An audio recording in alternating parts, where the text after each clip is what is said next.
j'aime bien partager, faire des vidéos de making-of quand je travaille, faire des interventions pour que les gens découvrent en fait cette magie de juste avec de la lumière peindre, sans utiliser autre chose, sans utiliser de Photoshop, de retouches, juste se dire voilà, une chorégraphie lumineuse face à un appareil photo peut totalement subjuguer un décor.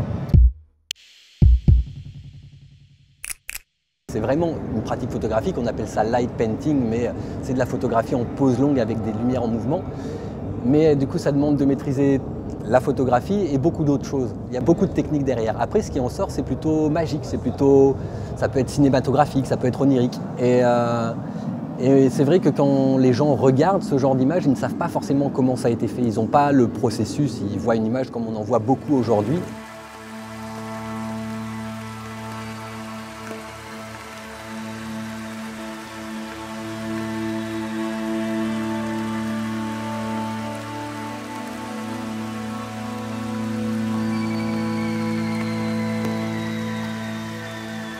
Comment je suis tombé dans le light painting en fait? Initialement, c'était une erreur photographique. Donc, je fais de la photographie depuis que j'ai 14 ans. J'allais au laboratoire photographique des vieux appareils argentiques et avec mon premier appareil photo numérique, une erreur, un mégot de cigarette qui est passé devant la photo. C'est devenu le début d'une recherche en me disant avec ce procédé, qu'est-ce qu'on peut faire? Il n'y avait pas de maître à penser, donc je me suis dit je vais expérimenter. Beaucoup d'empirisme. C'est même devenu, on pourrait dire, une addiction au début parce qu'on ouvre le champ des possibles mais on ne sait pas du tout où ça peut aller.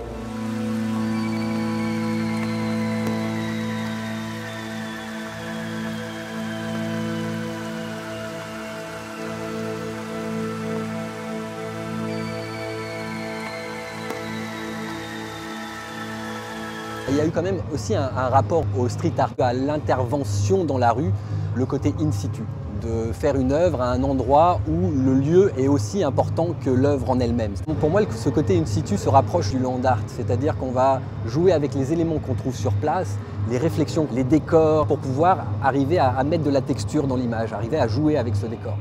Et le land art a aussi plusieurs échelles. C'est vrai qu'il y a des land art plus ou moins monumentaux.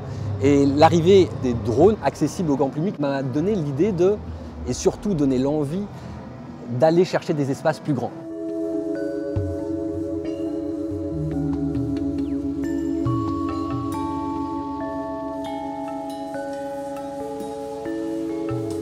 Si je devais vraiment me définir, je fais de la recherche. En fait, je fais de la recherche autour de cette pratique artistique qui est la pose longue, la lumière et l'interaction qu'elle peut avoir avec le décor. Et cette recherche me mène aussi à la partager. Et je vois qu'à chaque fois que les gens découvrent ou s'essayent autour de cette pratique, peindre avec la lumière, ça leur apporte beaucoup. Tout type de public peut être touché.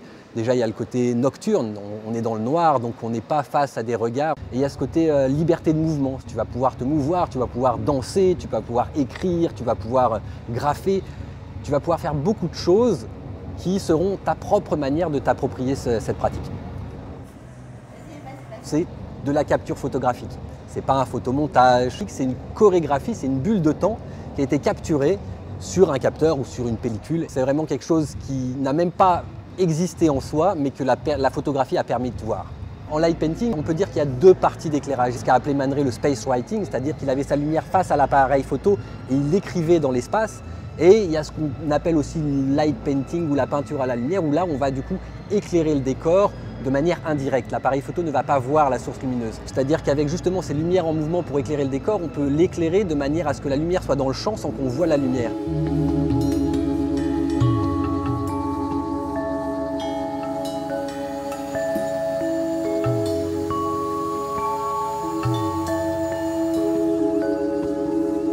Pour cette série, justement, avec cette pyrotechnie et aller dans des espaces plus grands, des espaces naturels, le travail n'était pas pareil. Il y a beaucoup plus de repérage, de préparation. On arrive aussi sur de la programmation, donc les drones en question sont programmés pour faire ces cercles ou ces figures.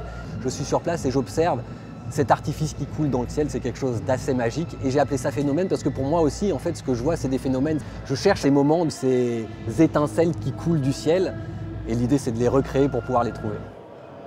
À la fin de ces heures de travail, de ces chorégraphies dans le noir, peut-être que ce qui reste pour le public, c'est uniquement la poésie de ce qu'il regarde. Et moi, c'est ce qui me toucherait, c'est qu'il leur reste juste de rêver, en fait, juste de découvrir ça et de se projeter à l'intérieur d'un monde qui n'existe pas.